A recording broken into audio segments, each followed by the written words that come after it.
All right, I'm delighted to introduce our presenters today. Edward Ayers is the Tucker Boatwright Professor of the Humanities at the University of Richmond, where he is also President Emeritus. He served as former Dean of Arts and Sciences at the University of Virginia. He received his BA in American Studies and from the University of Tennessee and his PhD in American Studies from Yale. And he has spent the last 4 decades writing history, experimenting with digital scholarship, collaborating in public history, and teaching and leading in higher education, dedicating his career to finding ways to connect people with the American past. He is the author of several prize winning books on the history of the United States, including most recently American Visions, the United States, 1800 to 1860. In addition to his writing, he served on numerous boards and commissions, including the Monument Avenue Commission, the African American History Education Commission, the Commission for the Historical Statues in the United States Capitol, Colonial Williamsburg, the Gilder Lehrman Institute for American History, and he was the founding chair of the American Civil War Museum. In addition to these accolades, he's been named National Professor of the Year and has been elected as president of the Organization of American Historians. And in 2013, President Barack Obama awarded him the National Humanities Medal, hailing his, quote, commitment to making our history as widely available and accessible as possible. For our purposes today, Dr. Ayers is currently the executive director of New American History, which is an online project based at the University of Richmond designed to help students and teachers to see the nation's history in new ways. He recently joined us as our keynote lecturer this past June at our institute in Fort Worth, and we're thrilled to be able to welcome him back with Humanities Texas today. I'm also delighted to introduce and welcome Annie Evans, who serves as Director of Education and Outreach at New American History. She has spent over half her life teaching history, civics, geography, in Virginia's K-12 public schools. With a New American History, she collaborates with a network of educators across the country to create learning resources for educators, public historians, and community leaders. She serves as co-coordinator of the Virginia Geographic Alliance and a National Geographic Grubsner Teacher Fellow and Certified Educator. Today, they will be talking with you about New American History, which is this collection of high-quality, open-access resources about the American past. A wonderful resources. Really excited for you all to get to know them and to have the opportunity to learn. So please join me in welcoming Ed and Annie. I'm going to go ahead and turn it over to you guys now. Thank you so much, Liz. We are really delighted to be with you. I don't know if some of you were with us in person, if we got the opportunity to meet you in Fort Worth. If so, please let us know in the chat. But we really welcome this opportunity over the next 2 days, and we hope you will be with us for both of those days to dig in a little deeper to some of the tools and resources that Ed wasn't able to share in as much depth, perhaps. And for those of you who are with us in Fort Worth, we focus mainly on Ed's most recent work, American Visions. But we have a lot of tools and resources that we've developed around that book that we'll be able to share in more detail today and tomorrow, as well as another host of tools that we've been creating and developing and working with teachers such as yourselves across the country to bring them to life in America's classrooms. So we are hoping you will give us your honest feedback and tell us what you think about the tools, how you might imagine using them in your own classroom, or what would make them better or make them more accessible. That's really what we are all about. And I'm going to let Ed talk a little bit about his purposes for being here and a little bit about how we ended up here, and then we're going to get started. Go ahead, Ed. Great. Thanks, Annie. Thanks, Liz. Tell you, it's a wonderful program you folks in Texas have with Humanities Texas to be such great allies of teachers. I'm jealous and admiring, and also grateful for this opportunity. And it was fun to speak in Fort Worth and to meet a lot of teachers and to hear the passion you bring to your important work. So as you heard from Liz, I've been a college professor since 1980 and wrote books and taught about 8,000 college kids. But when I finished up some of the jobs that Liz described, the presidency and the dean and so forth, I thought, okay, what really matters now? And I decided it was history education, it was history in the schools. So I thought, well, maybe if I spent this much time thinking about ways to write and teach history in college, there would be something that we'd be able to transfer and learn from students and teachers for earlier grades. I taught a lot of first-year students at Virginia and at Richmond, and so I had an idea of what they came to college thinking history was. And that's one of the reasons that we built Bunk that we'll talk about later. But it's been really an adventure to plunge into the world of K-12 education. I'm a son of a teacher from fifth grade for 30 years, so I had an idea what it looked like behind the scenes. But to see frankly, the quality of the people who take on this work has been so heartening and impressive. But all that said, how would we be of help? And decided that something that we could do is to build tools that only a university would really have the capacity to do. And we've made a whole series of things that are really groundbreaking, prize winning, and we hope will be useful. New American History as a whole is more of a strategy than it is a thing. It's a process, it's a commitment to make our history matter and make our history engaging. I'll go ahead and share my sophisticated pedagogical philosophy with you folks. You might want to write this down. What if we made the stuff interesting? And that's all it is. That's my entire philosophy because I know from teaching so many first-year college students that they thought history was not particularly interesting or relevant. And so, but there are so many new ways in the time in which we live to make history exciting. And that's really what we're trying to do. We have no partisan perspective. We have nothing we're selling you. We don't ask for passwords. We don't try to track students. This is all about just sharing our good fortune to have access to these tools. And my good fortune to be working with Annie, who actually knows the world of K-12 in a way that I never have and has taught me a lot over the years we've been working together. So that's all I have to say for right now, Annie. It is exciting to have a chance to meet with you folks. And and as you're going to see, we're going to leverage the things you've already told us to frame our conversation today. So I'm looking forward to hearing what you have to teach us. Annie? Oh, thank you, Ed. So I am going to minimize the box that shows all your lovely faces and the chat because when I'm kind of driving the screen, it's a little difficult for me to see. So if you put something in the chat, Liz has agreed to periodically let us know if there are questions or responses that she thinks. This is a conversation. This is not a formal presentation. We're not formal people in general. We really want this to be as meaningful and useful to all of you as possible. So if you haven't already grabbed the slides, there's a QR code on your screen. There's also a bit.ly. You just type in exactly that bit.ly. It is case sensitive, but I want to make sure, perhaps Liz could even put that in the chat for us.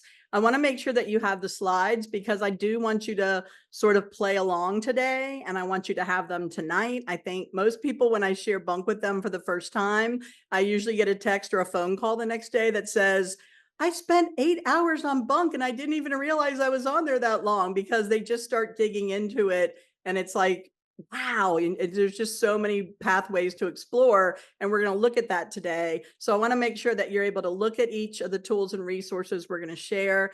As Ed said, we have no login, no password, no paywall. So you can rest assured that anything we show you is going to be accessible to you. You don't need any special equipment. You just need a Wi-Fi connection basically to bring this to life in your classroom. So I'm going to go ahead and get started. As Ed mentioned, we read all of your thoughtful comments as you were registering for this workshop. You were asked a couple of questions about why you were coming to the workshop or what you hope to get out of it. And I kind of did a little data analysis of your responses, and several of you mentioned two things over and over again. You want to make history more engaging. That's exactly what Ed said his philosophy is. If we just made it more interesting. And also you said you wanted history to be relevant. You wanted kids to see themselves in the story. You wanted your students to feel like they were connected to history. And those are our two biggest goals as well. So I think this is going to be a really fun 2 days. Okay, hopefully I've babbled enough so that you could grab the QR code or the link to the slides. So we want to start off just kind of getting you to think a little bit about What strategies are you already using to engage your students? And if everybody could take a moment to respond in the chat, perhaps you're using a strategy that someone else hasn't thought of, or someone else will be able to pick up another good idea. We're going to share some of our favorites with you, but we want to know, what are you currently using as strategies in your classroom to engage students? So we'll pause for a moment, and then Liz will read us some of the responses. We have virtual field trips and history trunks, turn and talks, primary source analysis, DBQ, hands-on activities, simulations, Socratic seminar, station activities, jigsaws, gallery walks, choice boards, primary source hand-on activities, another gallery walks, debates, history, vocabulary, bingo. Jared uses certain acronyms to evaluate primary sources, maps, charts, and graphs. Mona's lets us know that during short video clips, she gives students a purpose for video by asking them to look for something. Then she uses turn and talk for student discussions. Videos with explanations that relate to them.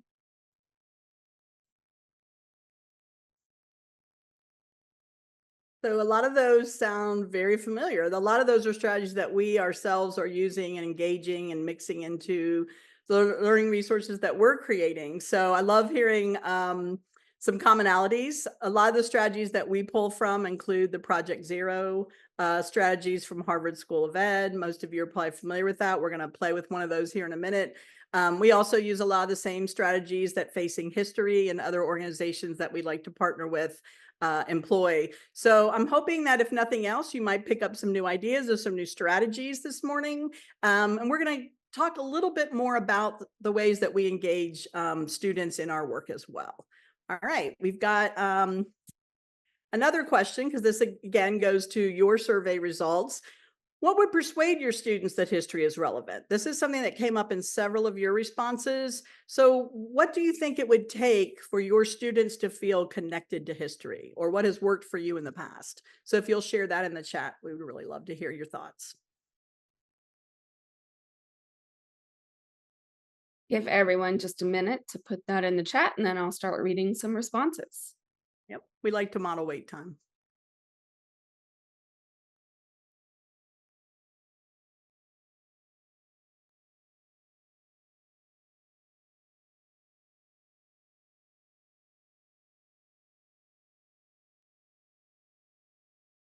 All right, we're getting some responses now. And we have asking students how it could relate to their own personal histories, connecting the past to present time events, relating historical events to current events, talking about events, topics, and issues that repeat themselves, seeing connections from what they are learning to current events. So a lot of connecting to current events, or personal cultural history, relating to something they saw on TikTok. If they could see what is happening now will one day be history. More comments on current event analysis and connecting it to the history we study. Local history. If they could see that history affects us today and the threads that stretch forward. So definitely common themes of getting them to see their personal history and local history, as well as how the past is tied to current events. That's great, because that's exactly where we're going to start off this morning. So that's something that we couldn't have predicted. That's why I love the chat so much, because you get all these free responses. So yeah, making connections is really important. And a phrase that I've heard Ed say over and over again is he wants every 7th grade girl sitting in a US history course to see themselves in the story, right? And of course, we want the boys too, and we want every grade level. But I've heard him use that example many times, and that's what we all hope for. We want every student in our class, no matter what grade level we teach, what zip code we teach in. We want them to feel connected to history and understand that they are a part of history. So when we're building new learning resources, when we're building tools, when we're building new maps, when we're adding content to Bunk, which we're going to play with here in a minute, We always keep in mind that the purpose for all of this is to engage students and make it feel relevant to their everyday lives. So I'm going to start with one of my favorite strategies. This one, you didn't mention this one, at least I didn't hear Liz say it, but this is a Project Zero strategy called See, Think, Wonder, engaging students in looking at images, sometimes maps, sometimes documents, as other people mention. But just take a moment to look at these two paintings. And in the chat, we'd like you to respond. What do you see in the paintings? What does it make you think about? And what sort of questions does it make you wonder? So we'll give you a moment to look at them. You're probably very familiar with the one in the top left, but you may not have seen the one in the bottom right corner. So take a moment.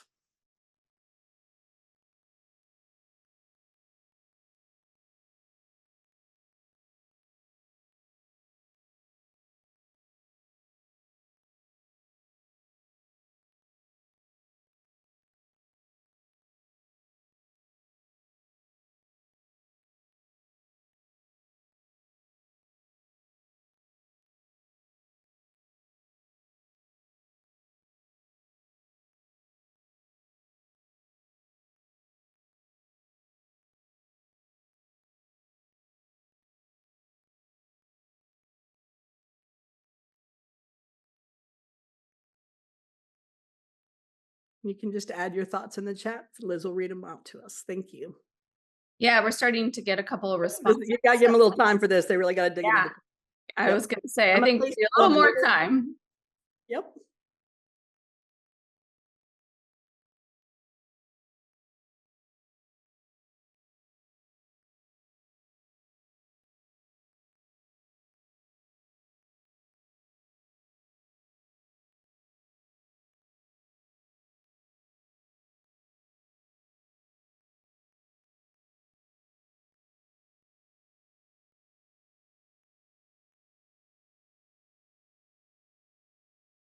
You might notice the source on which it's based as well as you think about this. Down at the bottom. Yep. Are the clues we try and teach? Someone mentioned media literacy.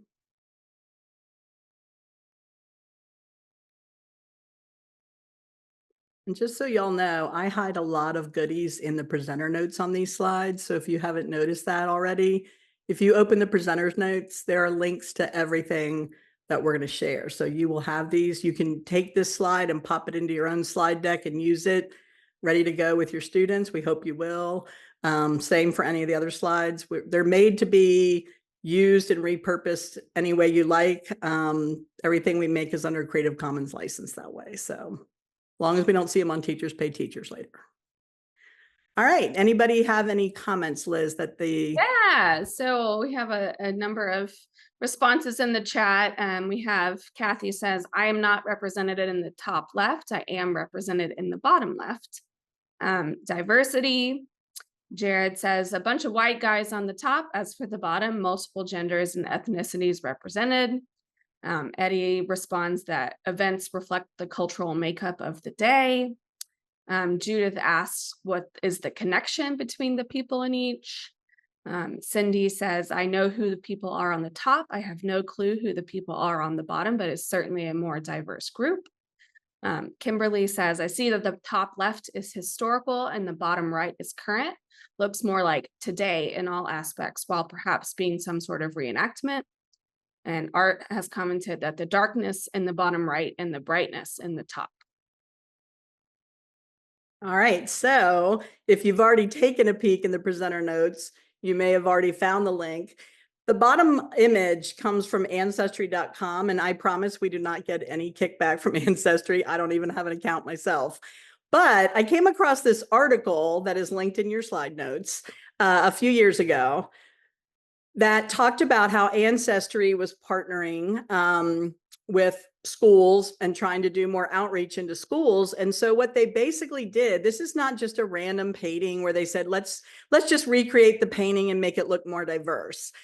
If you look really carefully at the article, they used DNA analysis to track down actual ancestors of each of the people in the painting that were signers of the Declaration of Independence. So the young lady in the bottom left with the long blonde hair is a direct descendant of the man sitting in the same pose. They are actual direct descendants. So for as many people as they could find, they have got the actual ancestors of those folks made into likenesses in the painting, which I thought was pretty amazing. So you pull a little science in, make the science teacher down the hall happy. You engage kids in this rich conversation around how the painting, someone said it looks more current. This is a way to pull current events in, but also a way for kids to understand that history is changing all around us, and that we hope that moving forward, our textbooks and the rich materials that we use in our classroom are going to look a lot more like perhaps that painting on the bottom right. But we still have to understand and look at the history behind it. So I love using these paintings in this way. I thought this was a genius marketing campaign. I have no idea if they sold more Ancestry subscriptions, but I've certainly used it quite a bit in my own teaching in the last few years. So I hope that you find this activity worthwhile. Maybe you'll let me know how it goes if you use it with your class. So all of this is kind of activating our thinking this morning. This is a slide I like to also share. And again, feel free to use it, repurpose it. But I like to call this our why. Now, Ed and I both talked briefly about why we're doing this. We were sort of thrown together unexpectedly. A colleague of mine, a friend at UVA, said, "Hey, Ed Ayers has some cool maps and he's going to do a keynote and looking for somebody to write some lessons to go with them. Do you want to help out?" I said, of course. I've been following Ed's work for years. And then it just sort of ended up, he got stuck with me for the last 5 years. So what I think about when I sit down each day, whether I'm working with teachers to develop new learning resources, whether I'm getting ready for a presentation like this, these are things that I try and keep in my own head and ask myself. So I'm wondering if any of these are similar to your why. I like to call this slide our why. Why are we teachers? Why are we doing this? Why are we engaging this work? Why are we trying to make history more relevant and interesting? So I'm curious to see if there's anything on this list that resonates with you or that you think about a lot in your teaching. And if so, which of these are things that are sort of on your radar, or maybe something on this list that you think, I didn't even think about that. So I'm curious to know what you think about this one.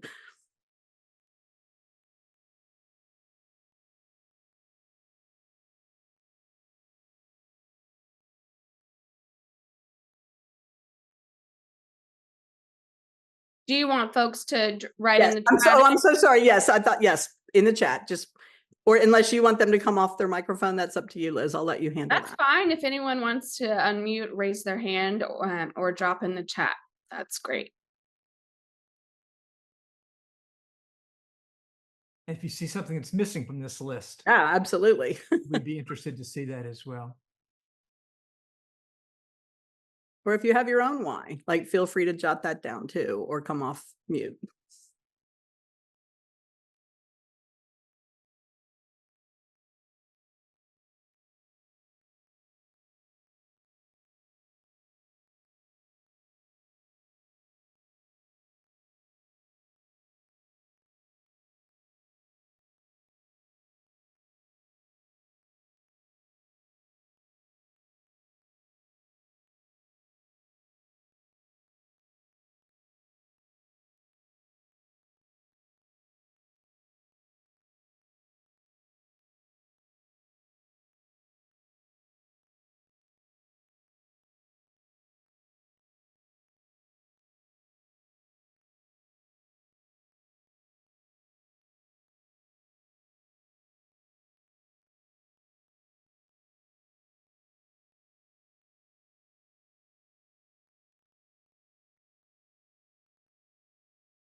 Do we have some responses, Liz, in the chat?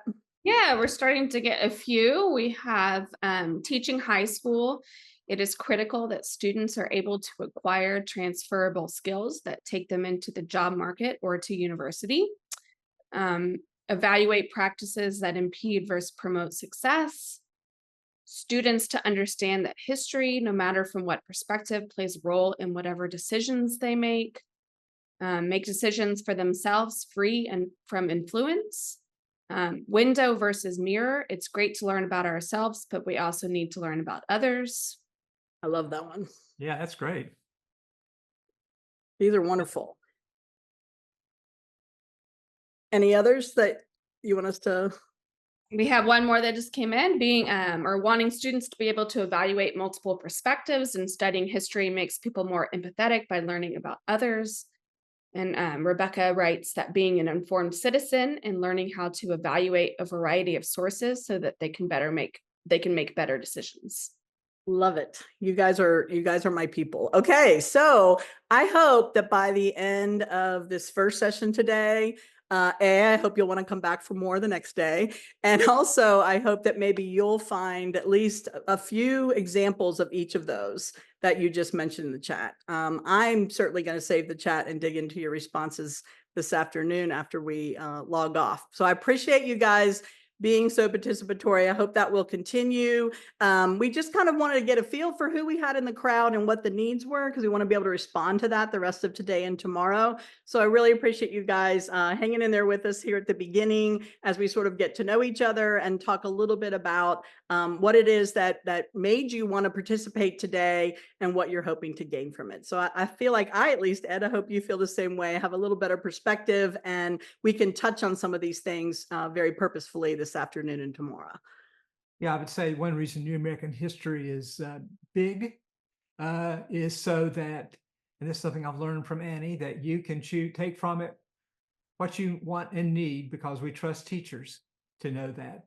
These are not completely canned lesson plans, but rather, as Annie always says, Legos, trademark, I'm sure, that you can take apart and build what you want to with it. So, but your purposes are our purposes. And we'll learn from conversations such as this one today to be thinking about what new tools we will make. But now we'll show some, this is a segue, I take it into bunk, Annie.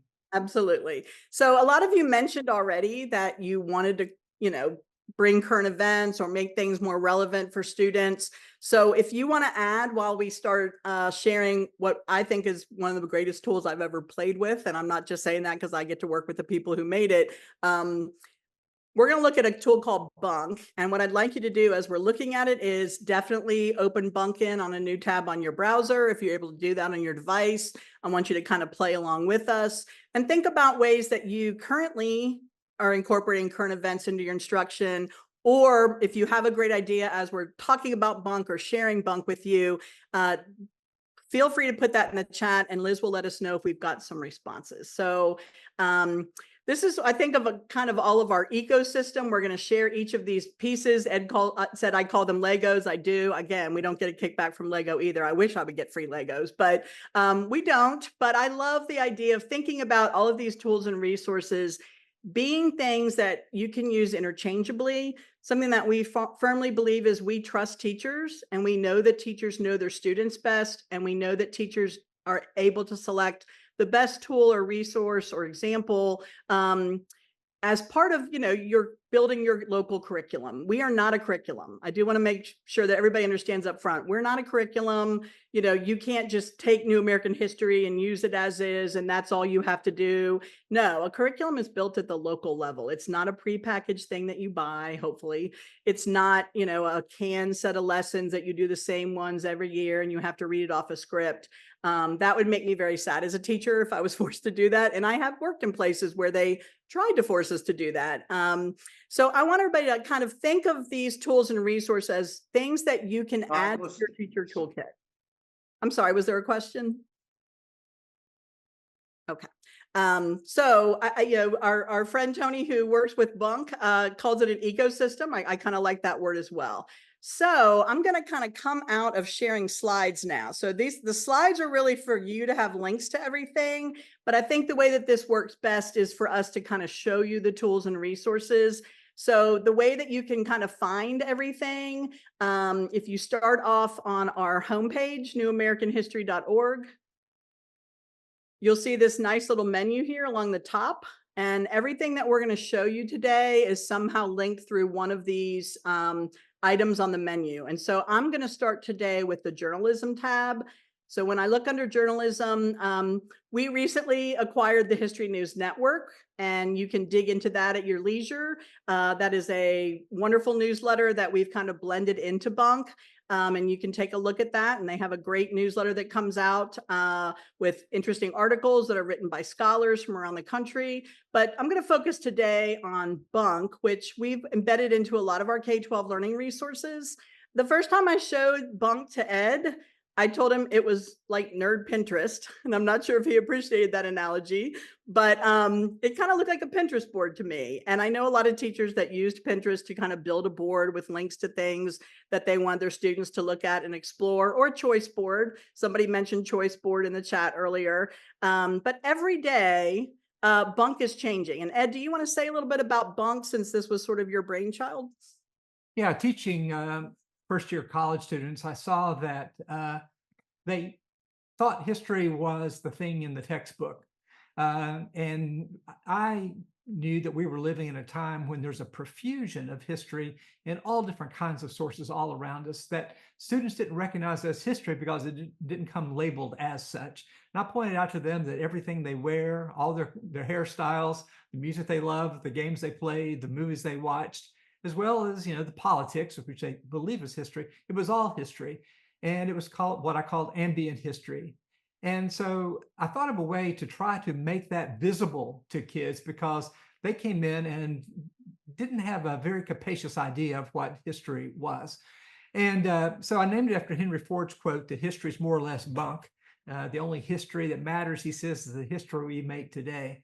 So Bunk is a real-time curation by humans, actually by students who are carefully trained, and by two really skilled curators, Tony and Catherine, who every day go through hundreds, thousands of publications across the entire political spectrum to find the ways that history is being presented to us.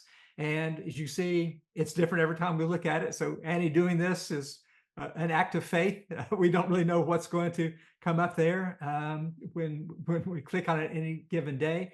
But I think we have at least 12,000 articles in there now, and from many hundreds of publications. So it's a way for you to be able to show kids how history is being enacted that very day. It's also a way, and Annie, I'm sure is going to show you this, that you can see what people have thought over the last 7 years now about ways that history matters, and it's all about connections. So that's where it comes from. It's kind of a crazy idea, but fortunately I have colleagues who know how to do this. So there's no AI here. This is all hand curated. It's high quality. Everything is from reputable sources, so you can trust that, but it also builds in conflicting points of view. So you're going to find that this is not pre-processed. This is what people are saying today about the past. And you can see the article in the upper right-hand corner, stop pretending you know how this will end, right? You know, it's the sort of thing that you hear on TV talk shows and stuff. People are always invoking the past to tell you exactly what's going to happen. And the only thing I've been able to discover in almost half a century of studying history is that nobody ever knows what's going to happen, which is what makes it interesting. And so when you hear pundits giving you very straight-faced answers about the history is going to give a prediction of the future, they're wrong. On the other hand, what do we have to go by other than history? Nothing. So it's a constant dance back and forth. Annie, tell us about Bunk, how it works. So I'd love to start off just in the bottom left corner. If you're playing along at home, which I hope you are, there's a tab that says how Bunk works. So I'm going to start there because many of you mentioned the word connections and wanting to bring current events into your classroom. And I think of Bunk as kind of, as we said, Legos make connections. You can pull them apart and put them back together in interesting ways. So the different types of connections that we are trying to make, and you'll see in a moment how we do that with each of these excerpts or pieces of content. For any given excerpt, and we are using articles from newspapers, magazines, there's video content, there's audio content, there's very rich data visualizations, there's interactive maps, all forms of media. And we're looking to see how do these items connect to one another, basic core ideas, more general ideas that are a little bit less specific. The same people are somehow connected in those two pieces of content, the same geographic location. And then also looking at it through different time periods. What was happening before this? What was happening afterwards? Or what was happening at the same time? And then also looking at those eras, because a lot of our syllabus is, or our state curriculum is done in an era. We have this era and that era, and we're sort of locked into that in some ways, but we can break out of that by using a tool like this that helps students see those connections. The other piece that I like to explain to teachers, and this is something that we added after I came on board, is we want you to be able to do something with this other than just read a bunch of cool articles and look at how they're linked. So we create a collections and an assignments feature, and the directions for that are under that same tab from the bottom left, how Bunk works. And then we've also mapped out the content, and we'll show you in a moment how that works. We also hand curate bigger exhibits. And so all of those are found up here along this top menu. So I'm going to go back to the home page. And Liz, because you've been such a good sport, Liz, I want you to pick a box, any box. What do you see there on the home page today that catches your eye? Let's see. Let's do a fundamental boundary, what Mississippi River means to America. All right, great choice. So when you click on that, you're going to get, in this case, this is an excerpt from a book called The Great River. So on the left, you're going to get an excerpt. Now, it's not always just the first few paragraphs. It can sometimes be an excerpt from the middle or an excerpt from the end, whether it be a newspaper or magazine article, in this case, a section of a book. So you're going to get an excerpt. If you are interested, not a random excerpt, but not a random excerpt, it's very carefully curated. Exactly. Yeah. Thank you, Ed. And also, if you want to learn a little bit more about it, we always have a link out to the original source. And you notice this button here that says save to a collection. So I'm going to save Liz's choice to a collection. When I do that, this box pops up. I can choose to add notes there. I can write a compelling inquiry-based question. I can put directions in that box that I want my students to do something with this excerpt. I'm going to skip that for now till we add a little bit more. Now, over here on the right, you see a deck of cards. How are these related to the original book excerpt that Liz selected?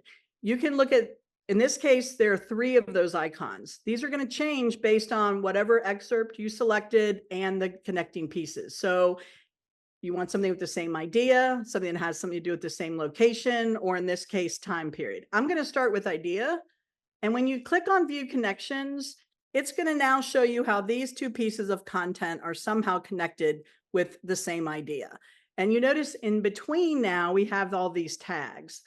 These are associated tags that are hand curated again by our students and our bunk editor and archivists. Agriculture, rivers, water control. If you were to select any of those, I'm just going to select rivers. It's going to show you we have 67 other pieces of content that have something to do with rivers. If you wanted to see that mapped out, when you click on the map, it's going to show you where those articles are coming from. And so we added this after I joined the crew, because I always had kids sitting in my class who would either say, history is boring, nothing interesting ever happens, or I don't like school, I don't like history, and I can't wait till I'm 18, I can move away from here because nothing interesting ever happens. This is a way that you can show students that history is happening all around us. So in this case, the article about rivers, here's all the different pieces of content. So if I were to click on this one here, Gardner, Montana, it's giving you an excerpt about Yellowstone. If I were to go back and select another place, I can zoom back out and we can look for another piece of content. You can also put your location. If I put in Texas, let's see what pops up. The Texas Rangers, the Texas Revolution, Republic of Texas, or you can just do actual locations. The whole state of Texas, the university, East Texas, West Texas. I'm not going to get in the middle of that fight, so I'm just going to pick Texas in general. So it's going to show you that how much content is based in the state of Texas. Now, sometimes on Zoom, it may take a moment to load, but hopefully you're playing with it along at home. You're able to kind of share that. There we go. We have 214 pieces of content that have something to do with Texas. Surely one or more of those is going to be near your location, we would hope. And again, you can start over by looking at more associated tags down here. So by going through Bunk, you can choose to map it out. You can look at the excerpts. You can look at different types of connections. Let's look at a couple more. I'm going to add some to my collection that we started. All right, so here's one on the history of the Farm Bill. I'm going to add that to my collection. I'm going to skip that step for now, and let's maybe get one more.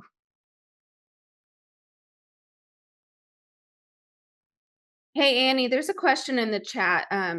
Rebecca says she missed how you got to the map. Oh, great. Okay. Happy to go back to that. Thank you. When you go back to Bunk, there's a couple of different ways. You can start at your excerpt, whatever piece of content that piqued your interest that day. Or you can, there's a little map icon up here in the right corner. I'm so glad she asked that question. If you click on that, it takes you to what we call Bunk Places. You can type in Texas or any place, and it's going to bring you to the map, right? You can also, and then here's all your different choices before I picked Texas, or the way that I got to it the first time, when we're in there and we look at view connections, I typed, I think it was rivers, and then view on map comes up. So if it's something that's got a geospatial component to it, this view on map will come up there to sort of prompt you. So that's two different ways that you might get to it. Great question. All right. And when you do call up the map, you see any of the menus on the left there that you where your cursor is. In some ways, it's a particularly useful way into all of this. Yep. So here are the different types of idea tags. For example, you can also set it by time period. If you look in this bottom left, you can set it, the earliest and latest time period. So if you're focusing on a certain unit of instruction, you can narrow it down by time. You can also narrow it down by location. So this is showing you all the locations on the map.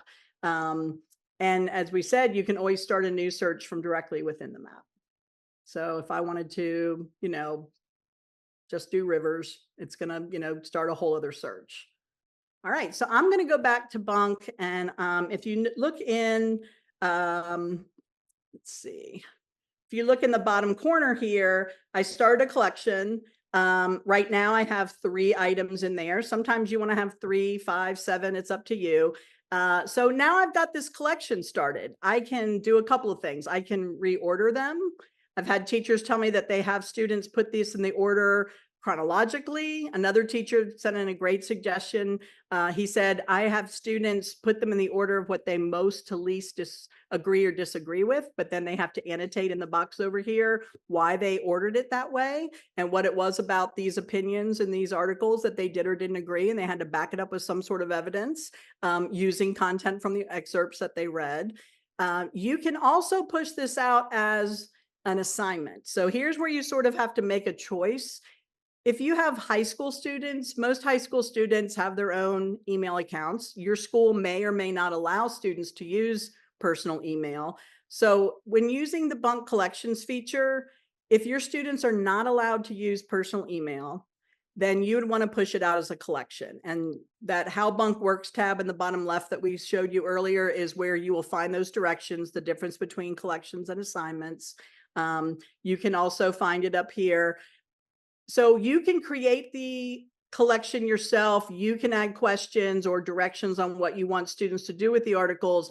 And when you finalize your collection, I always want to make sure I save my changes. You can add a title. You can add, directions up here. When you go to finalize, it's going to ask for your email and name. It will email you a link to your collection. You're the only one who will have access to that. I won't have access to it. Ed won't have access.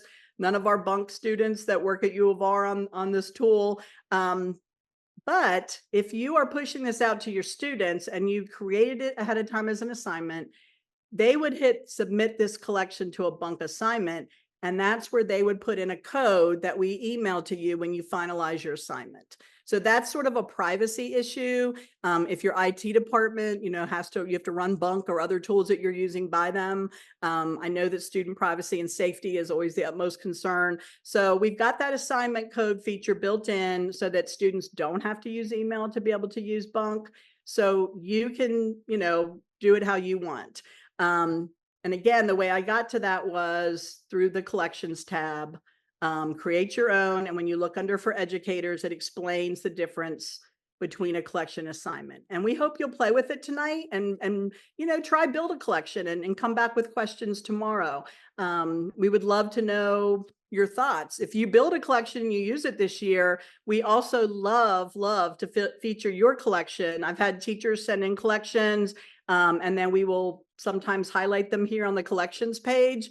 I had a teacher email me. They had sent in a collection and it was featured on the Bunks collection page, and their students went nuts. They were so excited to see their collection up there. And also, if you forget your URL for the collection, if you put your email address in, we will email you a list of all the collections you build. I urge you to use a personal email, not your work email, because if you were to ever change school divisions and lose access to that email, you will also lose access to all of your collections that you build. So that's just a little tip from a teacher. Build them in an email that you're always going to have access to. All right, I'm going to pause there and see if anybody wants to unmute themselves or in the chat ask a question about Bunk, or how would you imagine using Bunk in your classroom? What sorts of things would you hope to find there? We do And have also, one sort of technical question. Do the collections ever expire? No, they don't expire. As I mentioned, the only way that you would lose access to them is if you were to lose access to that email. The nice thing is once you build one, you can, retrieve it as I showed you here, and then you can go in, as long as you still have access to that email, you can go in and temporarily disable your collection for a few minutes and edit it. So I had a teacher once who made a collection and then something happened overnight that sort of changed the whole scope of the message he was trying to send out to his students. And he texted me and he said, Annie, I know there's a way to edit it, but I don't remember. So I quickly went in and, he had to bring it up and we did it on Zoom real quick before class started. But you can go in and freshen up your collections if you want to make, pull in something that's new every once in a while.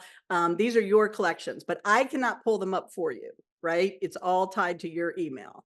So that's a privacy thing. Great question though.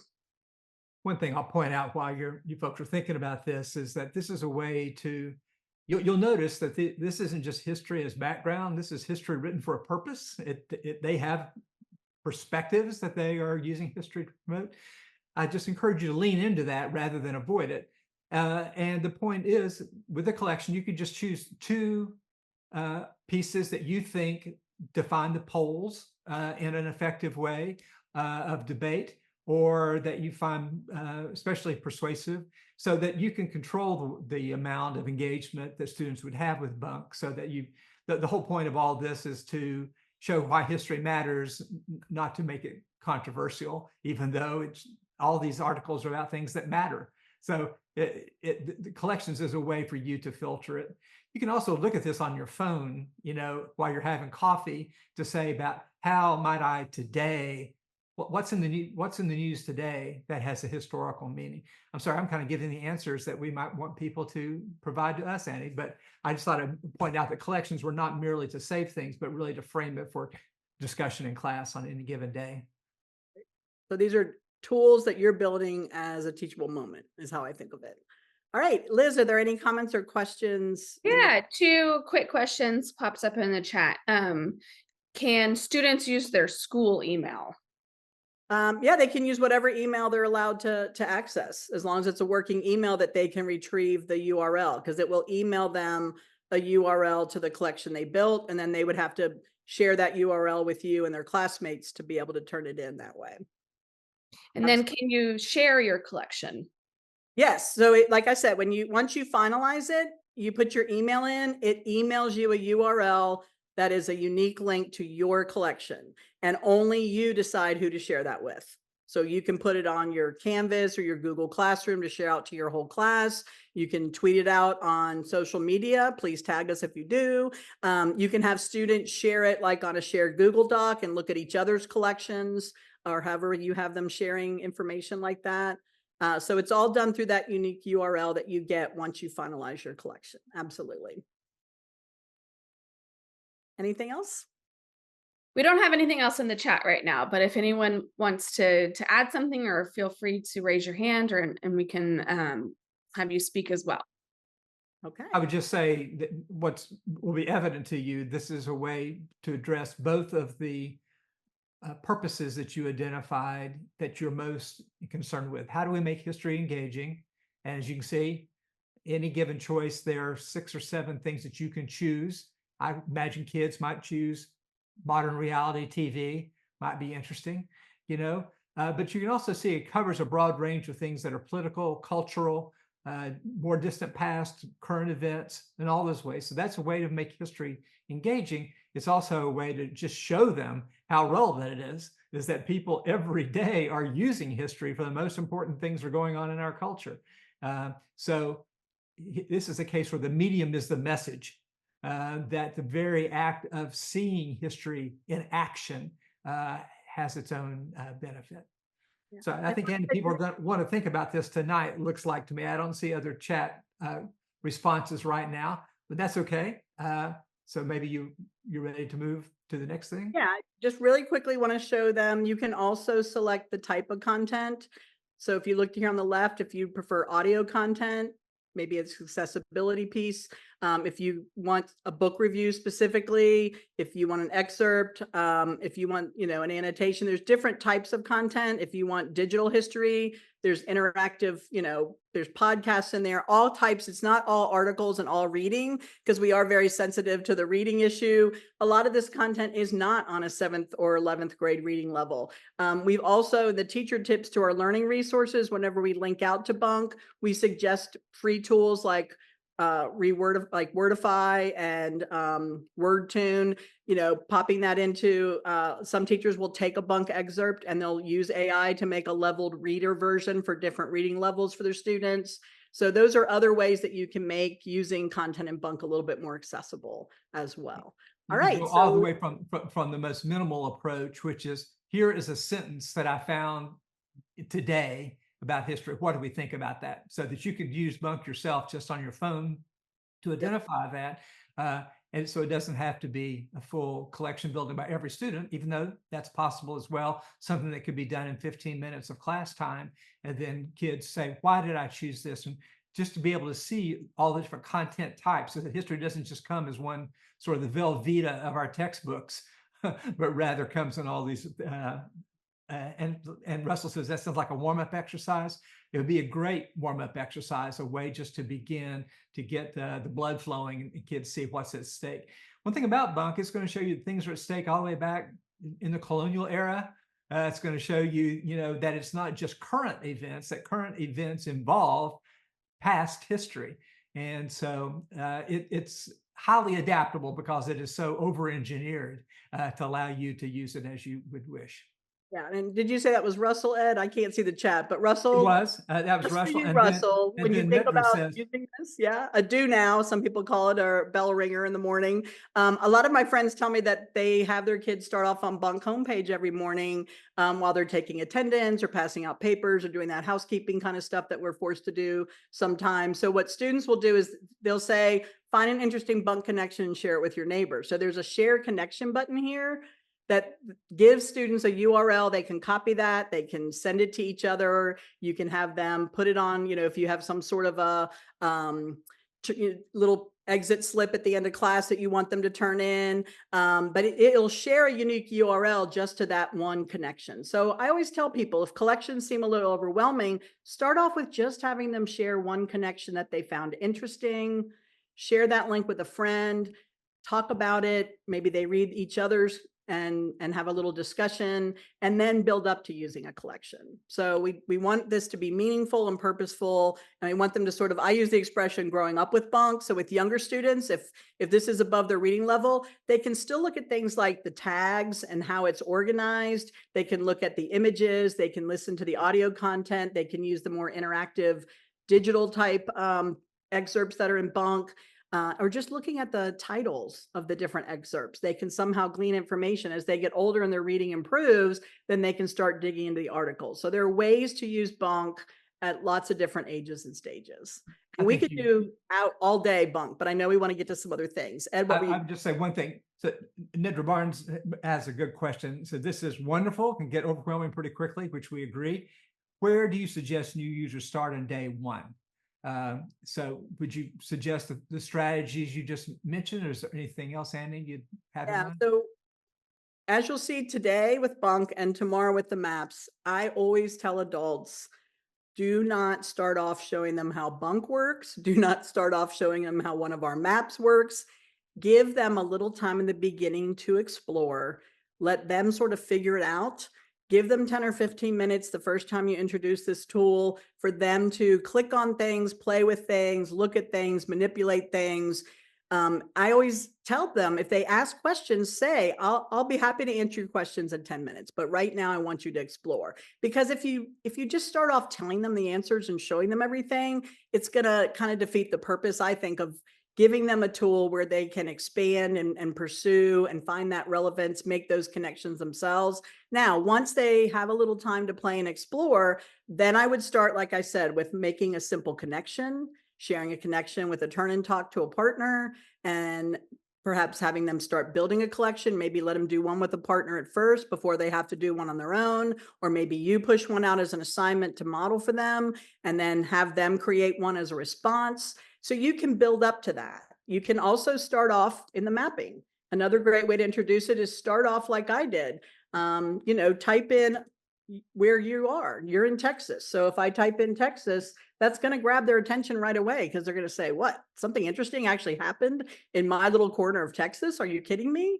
Because kids always think wherever they live, nothing interesting ever happened and it's the most boring place in the world, right? That's normal teenage behavior. But if they see like, oh, all these interesting things, when I click on Texas, then it's going to kind of start them imagining, and then they can broaden out and look at, oh, well, what does Texas have to do with Oklahoma or Louisiana or Arkansas? And then they can move out and widen that lens a little bit. Here's a really interesting question, Annie.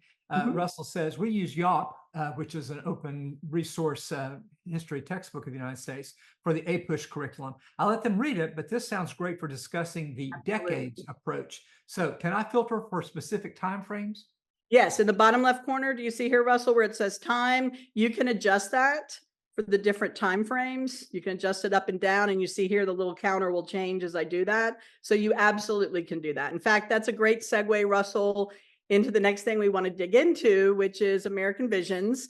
And I had a teacher who also uses American Yacht, my friend Jenny in Chicago, and she actually mapped out the entire book, American Visions, with the AP syllabus, and she used Bunk and other tools and resources in New American History, including what we're about to show you with American Visions, to link different tools and resources, articles from Bunk, some of the things that we're going to show you that we created to go along with the book that Ed published last fall that we spoke about in Fort Worth. So Annie, absolutely. before I talk about that, a couple of people have said they love exhibits as a particularly good way. So maybe you Yes. could just give people a glimpse of what some of the exhibits are.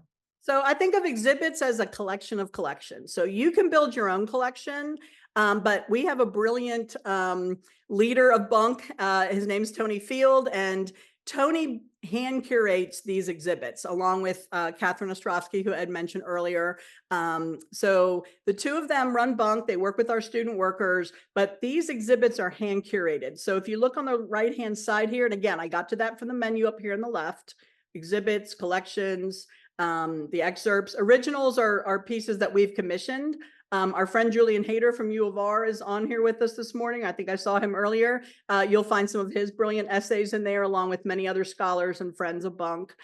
So when you choose a topic over here on the right, it's going to bring up a Bunk exhibit. So I'm going to go down to this one, read about reading, because we love librarians. I don't know if we have any librarians with us here today, but our librarian friends gave us a very nice award, the Best Digital Tools Award, for the second time this year. So we love our librarians. I'm going to get into the exhibit, and what you'll see is several columns around a general theme of reading. And so it starts off here as a curated mini collection within the exhibit of books for younger people. So if I click on that, here you're going to find a small collection of articles that have something to do with young people's reading, YA novels, picture books, elementary perhaps, and how that influences or is influenced by history. So our friend, LeVar Burton, Reading Rainbow, E.B. White, I think I spotted, How to Choose Your Own Adventure books. Many of us enjoyed those as kids. So you can dig into that collection. When I click out of that, the next one, you can look stories in verse. So this is going to bring up, various authors who used rhyming words. It's going to bring up people who, engaged in using poetry, perhaps, all different types of content related. So as you can see, each column is sort of a mini collection, but the exhibit kind of pulls it all together under a more general theme. Books for learning. So how do we use books as a means to teach and learn? So that's a great way to, again, you could start off looking at a collection if you want to give kids ideas about how to, or excuse me, start off looking at an exhibit and then segue into kids starting by making their own collection. And you've pointed out before that National History Day is a good fit for Bunk as well. Maybe you want to say a word about that? Sure. So our good friend Andrew, who lives up in Delaware, published a learning resource with us last fall. He came to a Gilder Lehrman seminar that Ed and I did a couple of summers ago in Gettysburg. And he wrote to me afterwards and said, I'm using Bunk to help my students narrow down their National History Day topics and then to begin researching it. And they're using the collections features to annotate and take notes. And I said, that's awesome. And we want you to write that up as a learning resource so everybody can use Bunk. And so we've really enjoyed hearing people talk about how Bunk is a tool that's really helped them focus their students, organize, narrow down their topic. And that is in our learning resources library. We're going to dig into that in a little more detail tomorrow, but I'm happy to put that link.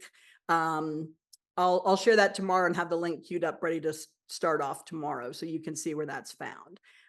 But yeah, we love folks using Bunk for things like National History Day. Someone else I know with the We the People, if we have any government or civics teachers, if your students compete in the We the People finals at the state or national level, they also have used lots of Bunk content to organize and build their arguments. Model UN, I've had people say they've used it for that.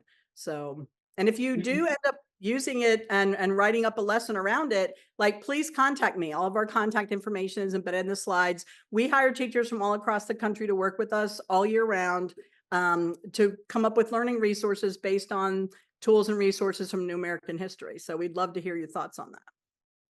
I would just point out that kids can see how Google is inadequate to do something like the things that Annie just said, that these are A, pre-vetted, B, summarized, C, connected, and so that people can actually see the coherence. I don't think it would occur to kids probably to write about reading, to think about the very thing they are doing actually has a history and so forth. So again, there's Bunk is very rich and can be used in lots of different directions. Okay, and this is a nice segue. Russell says some of that looked great for supplementing lit class, which actually fits pretty well into American Visions. You want me to talk a little bit about that, Annie? I absolutely do. This is your baby, please. Well, so this is a book that I published last year. And the idea is that the period between 1800 and 1860 is fundamental to everything the United States became. Even though we don't really have a single name for it, we kind of break it up into the early republic, and then it's antebellum, then it's Age of Jackson, or what, and we don't think of it as a coherent period of time. But look at these pictures, you'll recognize there are a lot of literary and artistic figures. You'll also know I'm giving a talk on Saturday to the Daughters of the American Revolution, and they are talking about entirely a lecture focused entirely on the way that women made history.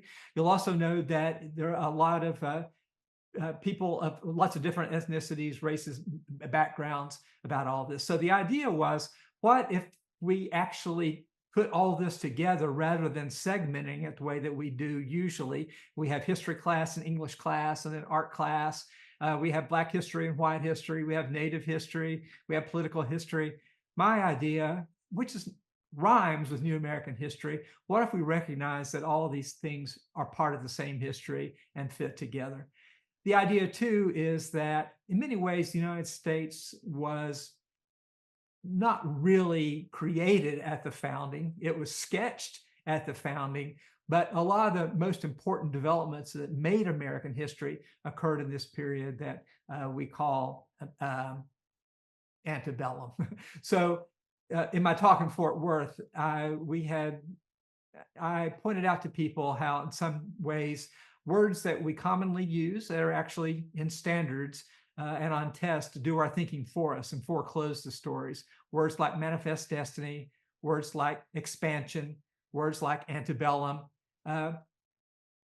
Embedded in all of those are that they put history on railroad tracks rather than allowing it to have all the possibilities that it in fact had. So it's like that thing we saw about don't pretend that you know what's going to happen, right? The people of the past had no idea they were living in the antebellum era. And so how do we restore that sense of contingency, of possibility? So that's what American Visions is.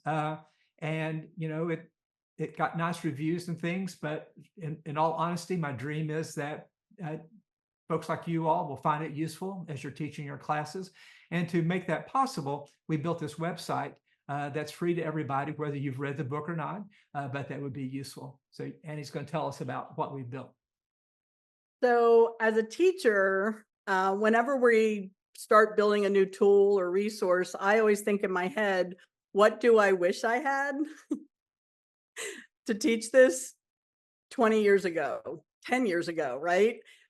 Because technology is changing so rapidly. And what I always try and think of is what can we take and harness the best of what we now have to get students' attention. So one thing that I used to spend hours doing is coming up with a list of resources and vetting those resources to make sure that they were appropriate for whatever age group or audience I had in my classroom that year. Ed just gives it to us on a silver platter here. So one thing that I really love is here is a list of all the primary sources already hyperlinked and organized by chapters. So if you are using the book, as my friend Jenny is doing in Chicago with her AP US class this past year, they can sort of follow along, and she could pause and say, well, let's think a little bit more about what Charles Grandison Finney thought. Let's look at sermons. And so it's going to open up many times to the Internet Archive, which is a rich resource. You can dig into the book. What I love is teaching kids how these tools work. And then when they see them in other areas, someone mentioned media literacy and digital literacy earlier. So if I type in the word, I'm just going to type in church because I'm going to guess that that word is in that book several times. It's going to show you over here on the left every instance, and it's going to take students to where that word is mentioned in the text as they scroll down. So they'll get a little excerpt of where the word is used. And then they can, you know, perhaps read a couple of paragraphs and compare how that word comes up naturally in the text. What does it have to do with what we're studying? You know, similar to Bunk, they're making these connections. So having access to these primary sources, there's a read aloud feature for accessibility. They can zoom in, and, you know, you can even have them change it to, do you want to show one page at a time, right? So they can learn how these tools work so that later on when they're working on a History Day project, or we hope just picking up and reading some of this literature on their own because they're interested enough, we pique their interest, they know how this works. And so we take a lot of time in some of our learning resources to teach how these tools work, hoping that then the students will, next time they encounter them, know intuitively what to do and how all the bells and whistles work. So that's one thing that I really love about American Visions. So somebody asked, how good is the OCR on this? Somebody It's asked. incredible. I mean, look at I can read this. Like I said, it's got great audio content. I love the keyword search. I've been really impressed, and I feel like Internet Archive is constantly kind of upping their game, pulling more and more content in. Occasionally you'll find a piece that says that it's only accessible like in their physical library, but for the most part, everything there is digitized. We have a new lesson that we just put out last month about the history of hip hop through a graphic novel and a comic book, and Jay-Z's biography is in there. And so we were able to have kids, read an excerpt. How did he start rhyming? How did he get into rap music? How was that a reflection of the times and the place where he was growing up?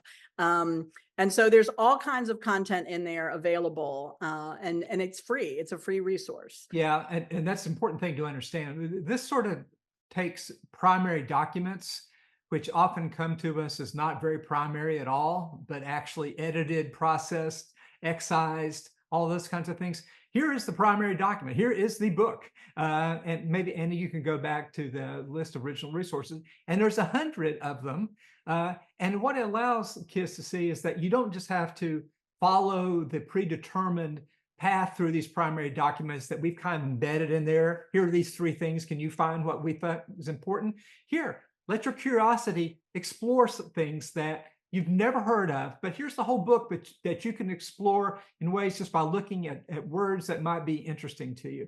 And it's got the great classics, like David Walker's Appeal, that people will have heard of, but it's also got things that people will not have heard of. And you see there's kind of different formats for all this. So anyway, the whole idea is that we believe in primary documents, but we believe in them so much, we think it's better if kids see them in their primary form, and understand what it was that people were really seeing in 1816 or 1832 when this book came out. So maybe just kind of scroll down through there, and you'll see it, and it does have a lot of literature. And so that's another bridge we're trying to build. You'll see later, we're really interested in building connections to to digital literacy and numeric literacy, but also I'm American Studies background. I think literature and history shouldn't be separate departments with separate classes, but they should be far more integrally related. So, okay, Annie, I'll let you go back and talk about the next thing. So, but there's 100 of those primary sources. And the thing about this is that once the kids understand the Internet Archive, you can use this for lots of other subjects that you're doing once they become conversant with that. It's a great free resource.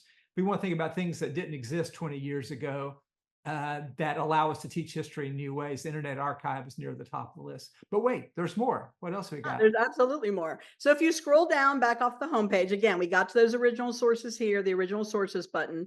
When you select interpretations, or if you just scroll down, the next thing was, how do we grab their attention, right? And so we are very, very lucky to work with a very talented team of filmmakers from Field Studio in Richmond, Virginia.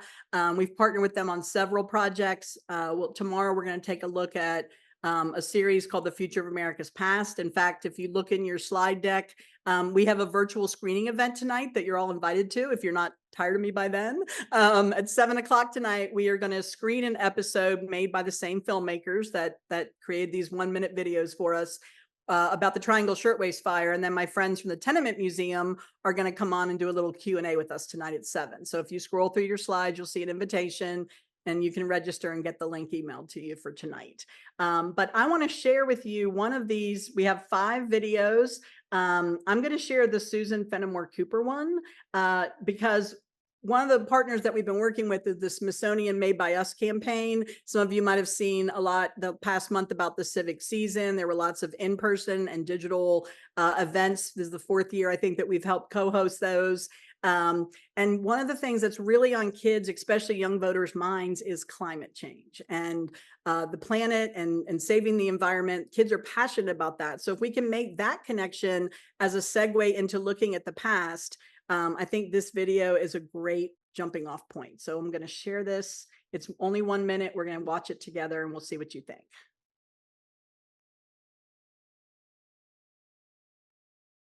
How easy it would be to improve most of the farms in the country by a little attention to the woods and trees, improving their appearance and adding to their market value at the same time, thinning woods and not blasting them, permitting bushes and young trees to grow at will along the brooks and water courses, sparing an elm or two about the spring, with a willow also to overhang the well, planting 1 or 2 chestnuts or oaks or beeches near the gates or bars, leaving a few others scattered about every field to shade the cattle in summer.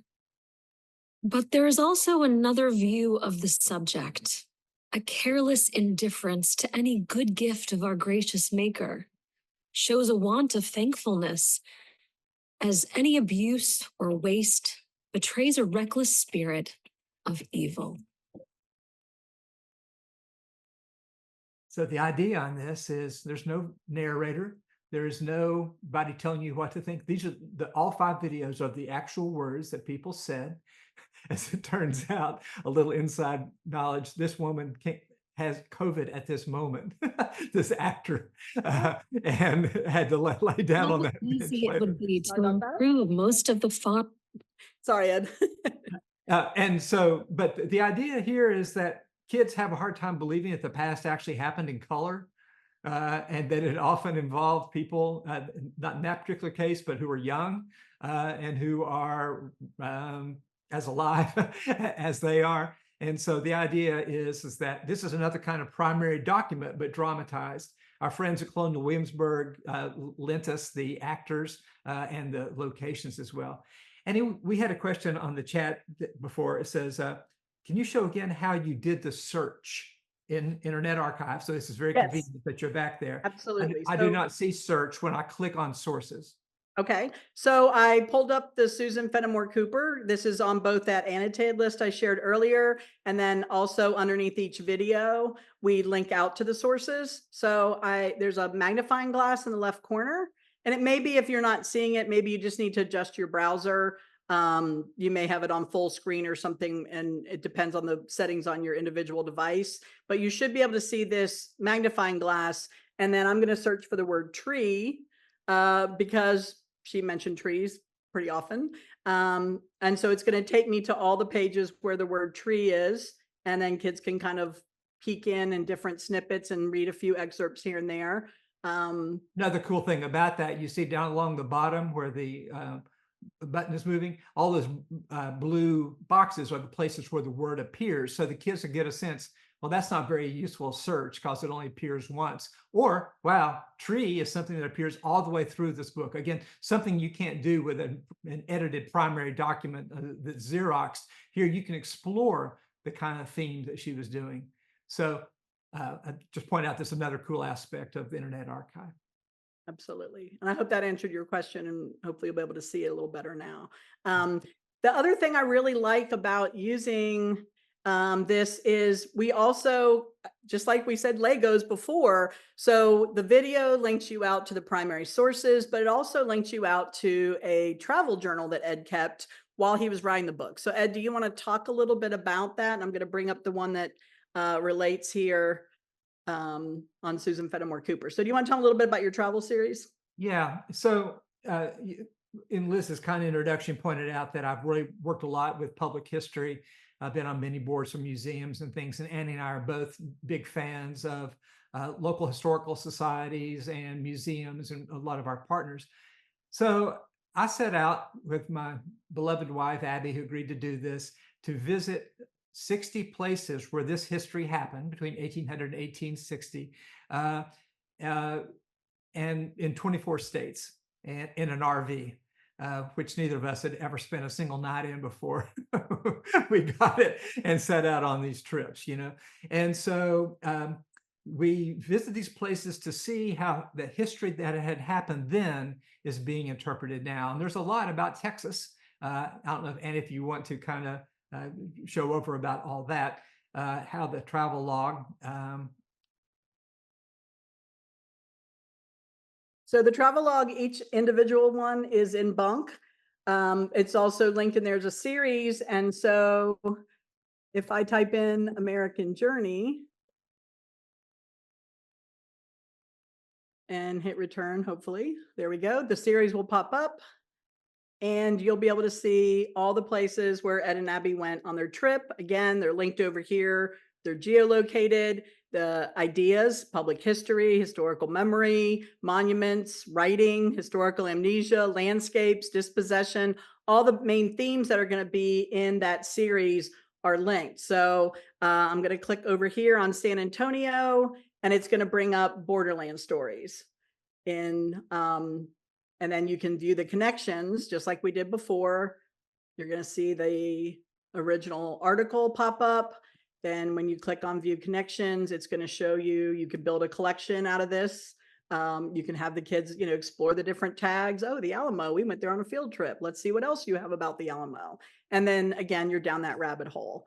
And We had a what we teacher. discovered on this trip is that people are doing remarkable work at all kinds of sites, and that the kids can understand how something that we visited some places that are now just a sign, Prophetstown, for example, where Tecumseh and Tenskwatawa imagined an alliance among Native peoples. There's a beautiful park, but there's really nothing there. But history happened there. So the whole idea is that people can see the way it's like bunk. History's alive. History matters. And you can see that things happening now. We visited San Jacinto. We actually visited a lot of places in San Antonio that are not what you might think about the Alamo, but actually new, beautiful museums there that we had a great time. Okay, Annie, thanks. Yeah. And again, with that Legos idea, Ed hosted a series on PBS called The Future of America's Past. We're going to dig into that a little bit more in part 2 tomorrow. But I mentioned the screening tonight. So one of the episodes that we're doing tonight is the Triangle Shirtwaist Fire. But there is an episode that was filmed at the Alamo. And for each episode of the show, we have learning resources created. And we're going to dig more deeply into the learning resources tomorrow, how we make them and the elements and how you might use them when we finish sharing the rest of our tools. But what I really love is, again, how interchangeable. So a bunk article might lead you to Ed's travel series when you're looking at American Visions, which leads you to the Alamo episode that you can use in your classroom, either with our learning resource or just sharing the episode and using it the way that you would. Someone mentioned that when they use a video or podcast, they do some kind of an activity guide to keep the students focused. We build all those into our learning resources. One thing that a teacher in the Bronx did this past year, she was using American Visions. She partnered with the English teacher down the hall, which we loved. But she had students following along with Ed's travels all year, and they were reading the different excerpts as he traveled around the country. And then she took them on a walking tour in their own neighborhood. And after they had read several of these travelogue pieces, she had them each pick a place in the neighborhood. It could be a street sign. It could be the name on a building. It could be a historic marker that they never noticed before, even though they've walked by it 10 times on their way to school every day. And she said, I want you to create your own travelogue piece. Use Dr. Ayers' pieces as a guide, but now I want you to bring this place in our neighborhood to life. And so they created kind of their own travelogue series and then shared them with each other on Google Docs. So I just think there's lots of creative ways to be doing history. And this was a way to really engage her students using the pieces that we had in the travelogue series, a jumping off point. So I want to pause. Do you guys have questions or ideas on how you might use the primary sources that we shared through the Internet Archive, the video, or the travel series? What are we thinking?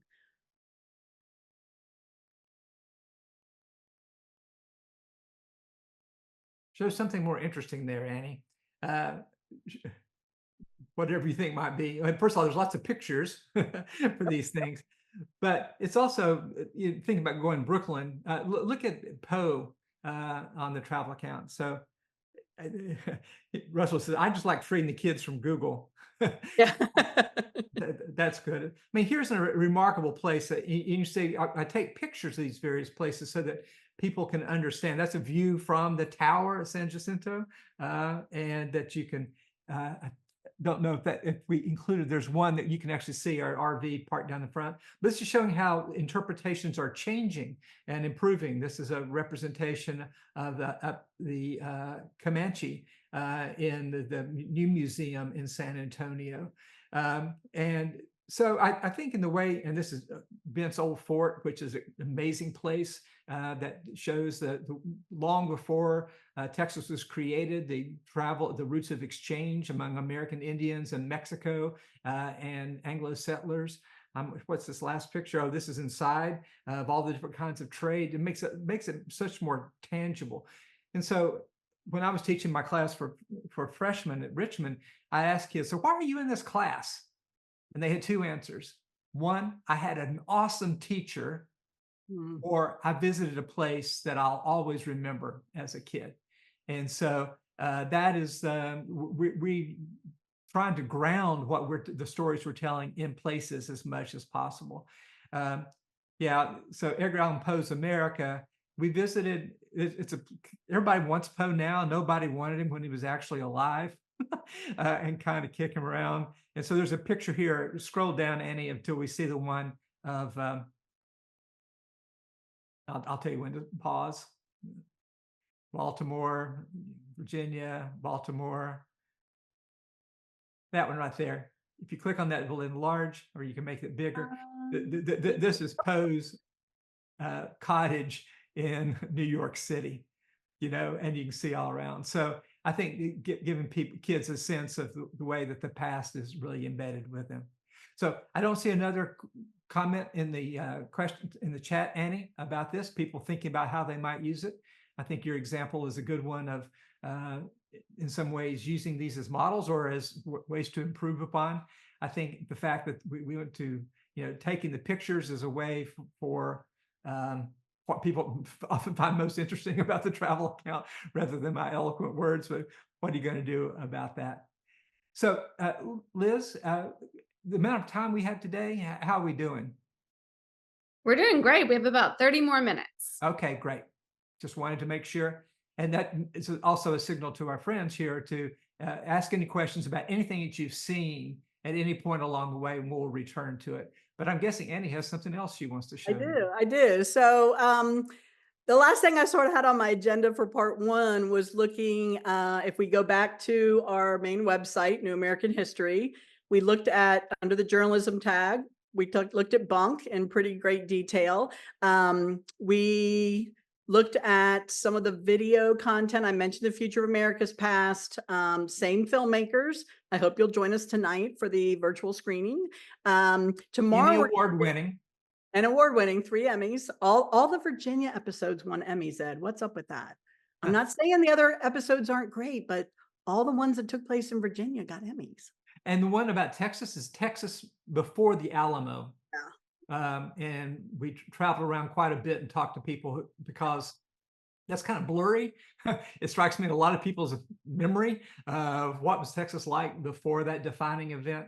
And so we visited plantations, we visited missions, we visited a celebration.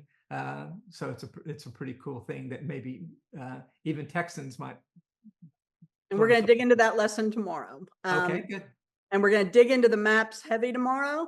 But I did want to talk a little bit about archives, because the way that I first became familiar with Ed and his work was as a beginning teacher. So I don't know how many of you are already familiar with the Valley of the Shadow. If you have heard of it, if you've used it, if you read it, if you've read The Presence of Mine Enemies or The Thin Light of Freedom, feel free to tell us, what your prior knowledge is. But when I was a beginning teacher in Richmond, Virginia, I think it was the summer between my second and third year teaching. So I was just sort of starting to figure out how this teaching thing worked, or getting better at it at least.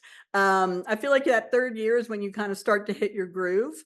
And I don't know how many of you are in the middle of your career or the beginning or towards the end, but if you're in the beginning, hang with it. We need great teachers.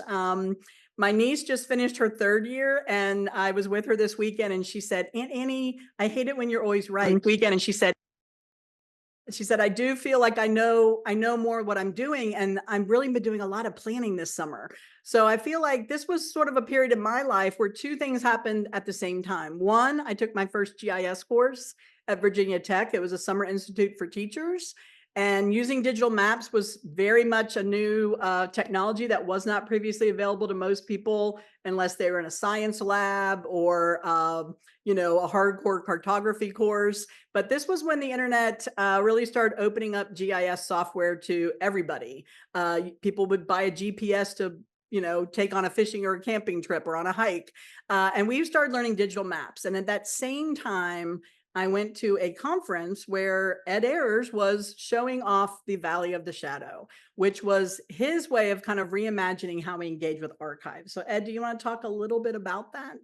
Yeah, Annie's been too polite to point out that this was in the early 1990s, uh, how long ago that was. And there's a pretty interesting origin story, but I won't tell it now. But the idea was, you can see how it rhymes with the things that we've done since.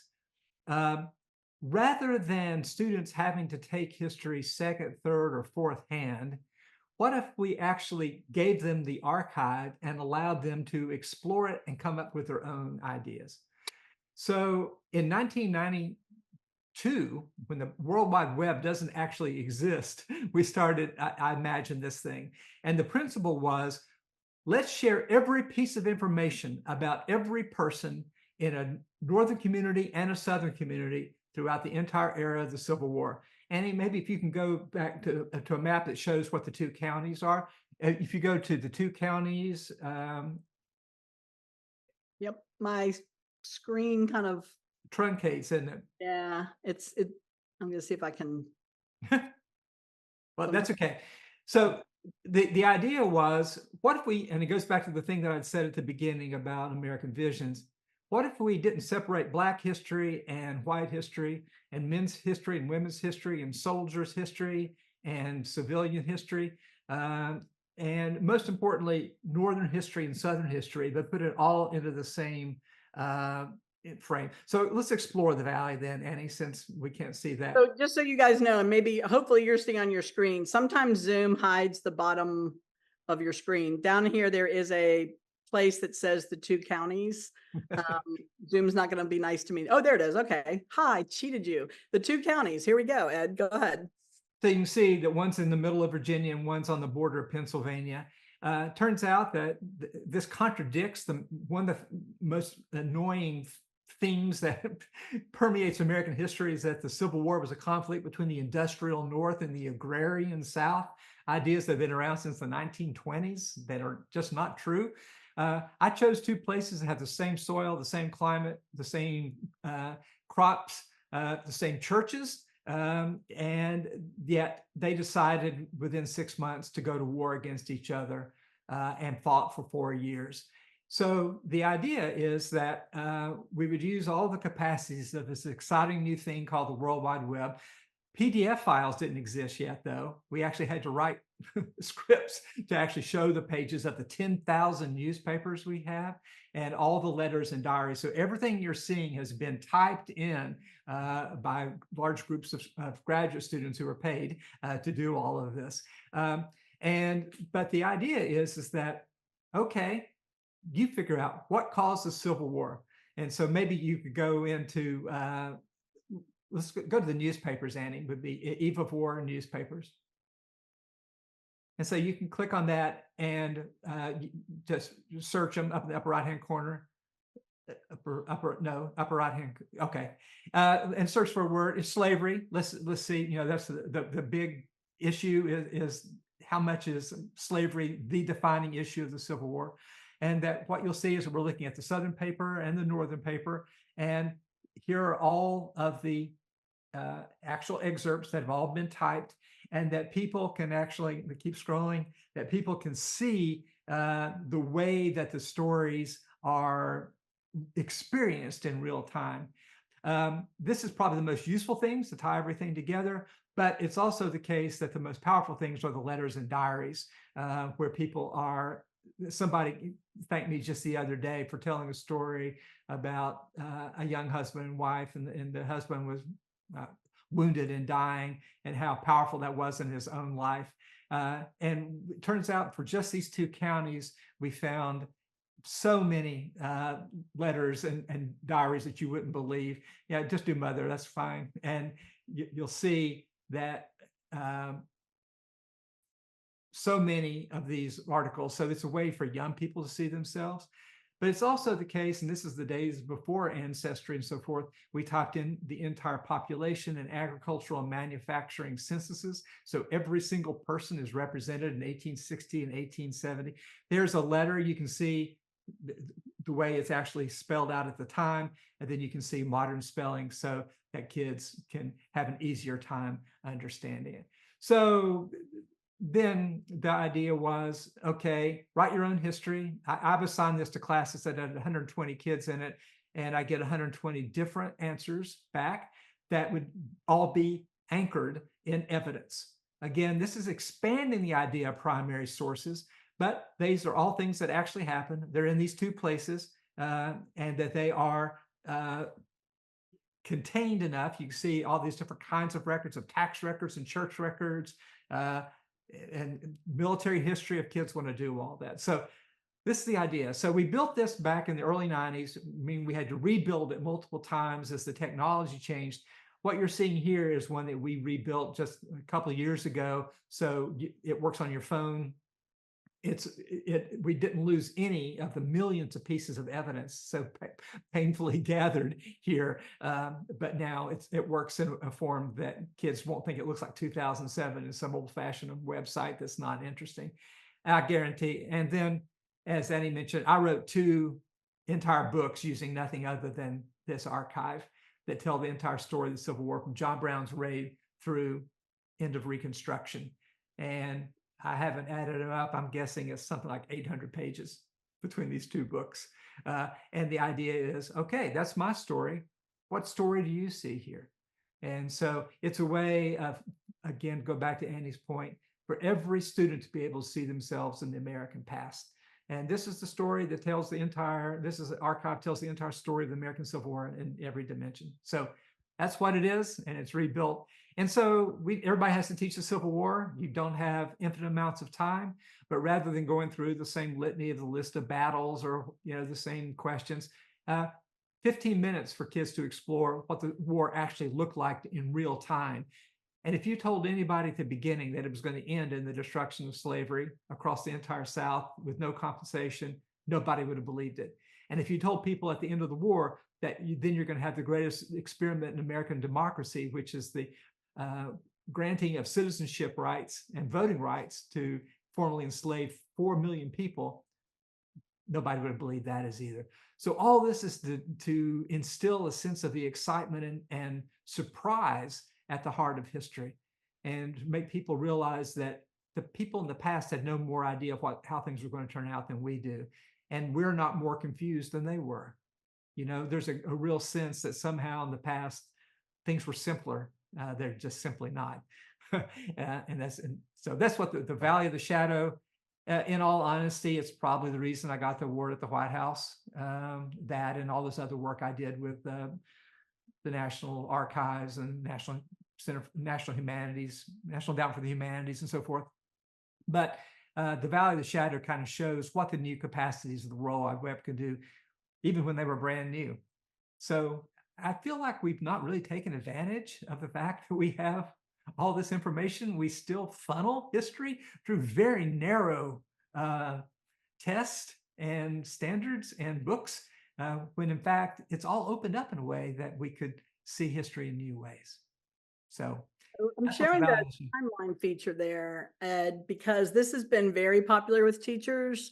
A lot of teachers have told me it's really hard for kids to sort of understand what was happening and when it was happening and how it related. So very much like Bunk helps make connections between ideas and words and people and places, having this timeline feature, I love the way that we can show what was happening in Virginia, what was happening in Pennsylvania, and then what was happening on the national scale to sort of give kids a sense of how things unfolded. And you can do this for every year that's included in the archive. Maybe and scroll down to show how detailed. Yeah. I mean, it's just incredible. Day by day. And it's really interesting. I'm going to share a project. I'm going off script again, Ed. I do this to him all the time. Here in Charlottesville, we worked with a local history project, which we love to do. This is called No Playbook, and this is a website that we helped build, and the same people that built Bunk and our New American History site and our Vision site, lovely people named Journey Group, got involved in this project.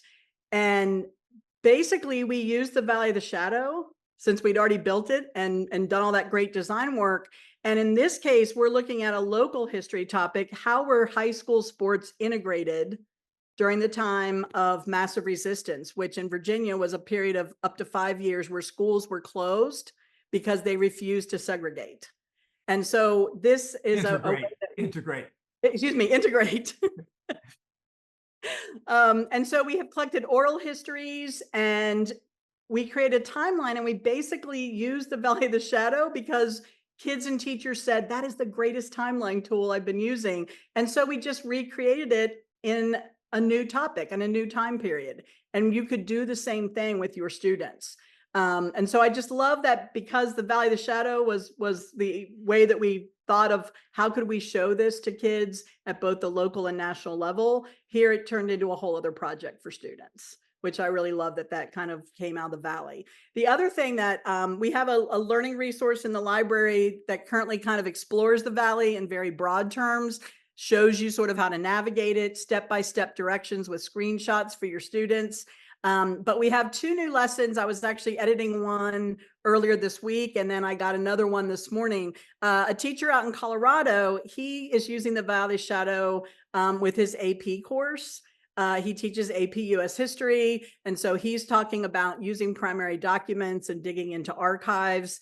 And that lesson will be very soon added to our learning resources library. And then a middle school teacher this past spring, he was actually trying to teach primary sources and archives with his middle school learners, and they created TED Talks. They used a video. Ed gave a TED Talk in Richmond about the Valley of the Shadow a few years ago. They watched the video and then they dug into the archives, very similar to the way that they would dig into it looking for topics for their National History Day. He gave them some exploratory time before he showed them how everything worked. And then they were each selecting a person, and they followed the letters and the diaries, and wherever that person and their family members were connected through the newspaper archives or battle records or soldier dossiers. And then each student created their own 1 to 3 minute TED Talk video.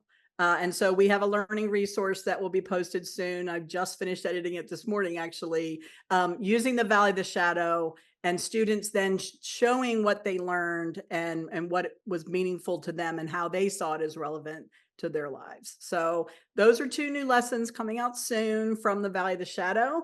And we've got about 15 minutes left, and I wanted to make sure that we got to most everything that we promised we would. So I'm just going to kind of bring the slides back up. And if you have questions, or I want to just kind of recap where we've been and where we're going tomorrow. So we've looked at the learning resource, excuse me, we looked at the New American History main website. Again, this menu along the top is where you can get to most anything, and we'll look at some more things tomorrow. We talked about our ecosystem, how each of these pieces is interchangeable. Today we dug into Bunk, we dug into Valley of the Shadow, and we dug into American Visions. Tomorrow we're going to look at some digital maps. Our digital map atlas is called American Panorama. We're going to look at the video components from the Future of America's Past. We're going to look at an audio archive backstory. Another way that I sort of met Ed before I actually met Ed was through the backstory podcast.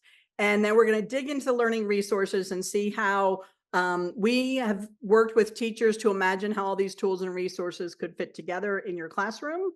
So I just want to make sure we haven't left anything out. I think Ed did a really great job at talking about how you can link current events and contextualize history in your classroom through Bunk. We did mention at the time when I made this slide, it was at 10,000 resources. Ed, what did you say we're at now? I think I probably need to update that slide a little bit. 12,000, I believe. Probably up to 12 now. So this just from the beginning of the summer, this was earlier, like around May when I made that slide. And so we just keep adding to it. So every day it's fresh. We dug into Bunk. We tried to show you all the features. We looked at exhibits. Yep. We dug into visions. We looked at the videos. We looked at the sources. Oh, we didn't get to the story map. See, that's why I need to go back and look. I do want to share the story map with you. And you heard my love of maps, and Ed and I share that passion for maps. And so in addition to the primary sources and the videos and the travel log, we built a ArcGIS story map collection. So for every single chapter in the book, you can follow along with your students. The whole collection is here up at the top. And you'll see for each chapter. So again, my friend Jenny, who aligned it to the AP syllabus, she was using the primary sources, going chapter by chapter. She also used the story map. So for each chapter, you can click on any chapter, you can scroll down. It's going to give you links out to other pieces of content. This is one of our maps we're going to look at tomorrow, Southern Journey. It's going to give you images. It's going to give you links out. Some of these are going to link back out to the Internet Archive. Some of them are going to link out to other images or other websites that we've already vetted for you and put together in this beautiful container. This is looking at Davy Crockett. And so when you scroll down, you're going to get to see some, there's Ed's travelogue piece that's already connected there for you.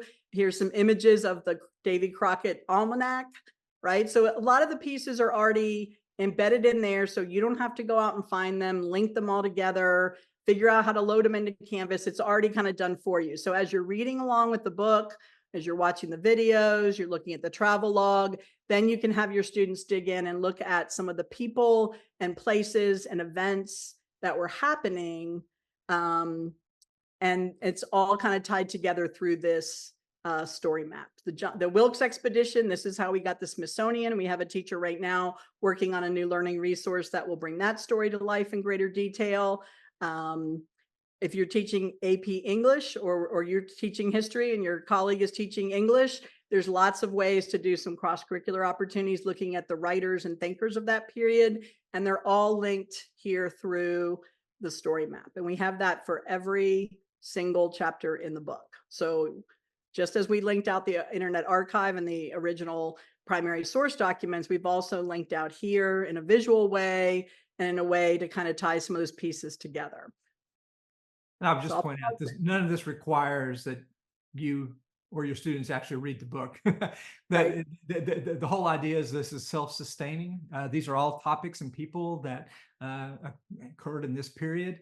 And so we're just trying to make it more visually interesting and engaging than it tends to be. Thinking about this every day for several years, I discover something new every day, but I think that it's, I didn't know Samuel Morse was a failed artist, basically, and how long it took him to do this, and that the telegraph didn't really take off until the 1850s. All that was new. So the whole idea here is that I went to all this trouble to think this through and organize it, but you don't really, this is not just a companion to a book that you need to buy for this to be of any use to you. It wouldn't kill you. It's Amazon Prime Day. It's probably on sale. I haven't checked yet, but it could be. No, really. But the point being, you don't need the book is my point, despite the jokes about it all. But these are all things that are really to enrich a period. Everybody has to teach. Somehow we have to get from the Revolution to the Civil War and all these things that happened in between. It turns out actually it was a lot more interesting and important than people imagine. And of course, Texas is the fulcrum of the whole thing. In many ways, Texas is the story. And I do think it makes sense to okay, how to get the story map. Somebody said found it by scrolling down to the bottom of the website to learning resources. Yep. If you go back to American Visions, after the videos, if you keep scrolling down, you will see links out to the story map, to the learning resources that we've built thus far, and we keep linking new ones in. And again, it's another way, either through Bunk or right here on the website, to get to all the travel journal pieces. So we'd like to give you lots of different on-ramps to get to everything. And that's where all the pieces for American Visions are found. But some of them are also linked in through things like ready to go lessons that we're going to dig into in more detail tomorrow. It's linked in through Medium. If you follow writing through the Medium, they're also all linked in through Bunk. So lots of different ways that you can get to it. And I don't know if you think it might be worthwhile for 1 minute to give people a preview of the learning resources page, Sure. just to give them an idea of what's coming and to show ways that they can get greater sense of control over all of this. All right, so if I go to learnnewamericanhistory.org, this is our learning resources page, and we're going to dig into this in detail tomorrow. But you can search by keyword. You can search by topic. So if you know you have a unit on American Indians coming up, or the Revolution, or the Constitution, whatever it is that you're teaching, you can do it that way. You can also search by reading levels. So we try and lexile everything to get to the approximate both reading level, but also age appropriate grade level. We link out to national standards. We work with teachers in all 50 states. And so we don't get into the individual state standards because there's literally no way to keep up with that for every single state because they're constantly changing. But we do keep on top of the national standards and quite a few of them. And also we link out to searching by different strategies. So I had a teacher email me the other day. He said, wow, our literacy scores really dropped at our school, except for mine. Mine are the only ones that actually went up. And someone said, what are you doing differently? And he said, well, the only thing I did different this year was I used a lot of stuff from this website called New American History. And it turned out some of the literacy strategies that we embed were really helpful to him in increasing his students' reading as kind of a byproduct of getting them more engaged in history. So we like to use a lot of different types of literacy strategies. I taught both language arts and social studies at one point in my career. I also worked with a lot of gifted special education teachers who taught me all of their teacher toolkit tricks. And so we've embedded a lot of literacy strategies very purposefully, reading and writing and reflective type things into the learning resources. So I'm going to share one here. We didn't show you this video, but you can definitely watch it tonight if you like on your own. But Frances Ellen Watkins, one of the videos talks about her, and she later on became Watkins Harper. But this is a poet who is featured in our video library on the American Visions website. This is the teacher version of the learning resources. So you see it says for educators up here. We also make a separate student version. You notice it's a little bit different color. The only difference between the student version and the teacher version is the teacher version includes things like linking out to the standards, which kids don't really care about and don't really necessarily need to know. But we also have information, teaching tips, like what grade level would be appropriate, how much time it would take to teach the lesson. But we put very extensive teacher tips. We know that we have teachers that are novice teachers. In some states where there's a teacher shortage, you may have a long-term sub who may or may not be as familiar with the content. Or just teachers who are looking for new strategies, new ways to explore content. So we link out to all of the different pedagogical strategies we're using, the different literacy strategies. We link out if you need a graphic organizer for a lesson, we're not just going to say use a graphic organizer. We have actually created the graphic organizer for you, and you can just make a copy of it as a Google Doc, or you can print a paper copy if your kids learn better, and then they pop right back into the lesson and it's right there. And then once we get into the actual lesson, it's identical to the student version. We use the 5 E's inquiry model. We think it's a great model. Kids are familiar with it sometimes from their science courses, but a lot of humanities courses have also adopted that as an inquiry strategy. So we decided that we would use that because it's very flexible.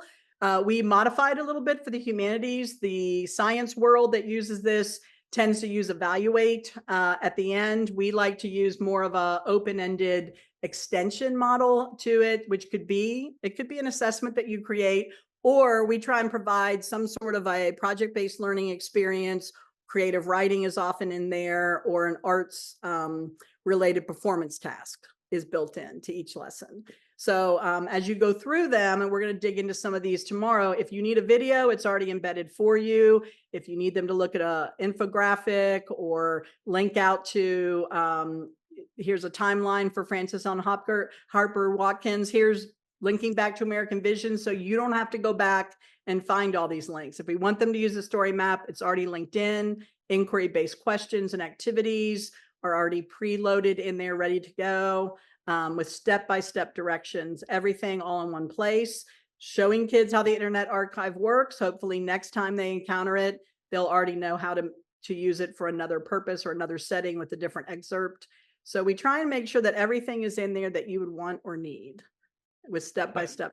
And without expecting that you use it all. The Right. whole idea is that here's resources. Again, this is our mantra. We trust teachers. You know what to do. You know what you need to do. Here are 10 things. You can choose the one that works for you, is the idea. But I wanted Annie to show that because I think it is such a, it shows you what we'll be talking about tomorrow, and shows you the incredible work that Annie's done. And it also shows you that we've learn a lot of lessons from working with teachers. As far as I can tell, the greatest shortage you all have is time. And so trying to make something that is immediately useful, but not canned, right? Something that's adaptable, but that is also efficient is what we're trying to do. And to make it all free and to make it things that actually address the kinds of topics you need to teach. So that's what we'll be, that's kind of an ad for tomorrow too. I don't see another question. I like ending with a quote that says, "This will help show growth of my students!" Exclamation point, and then with a heart. So that's the kind of vibe that we're trying to create here.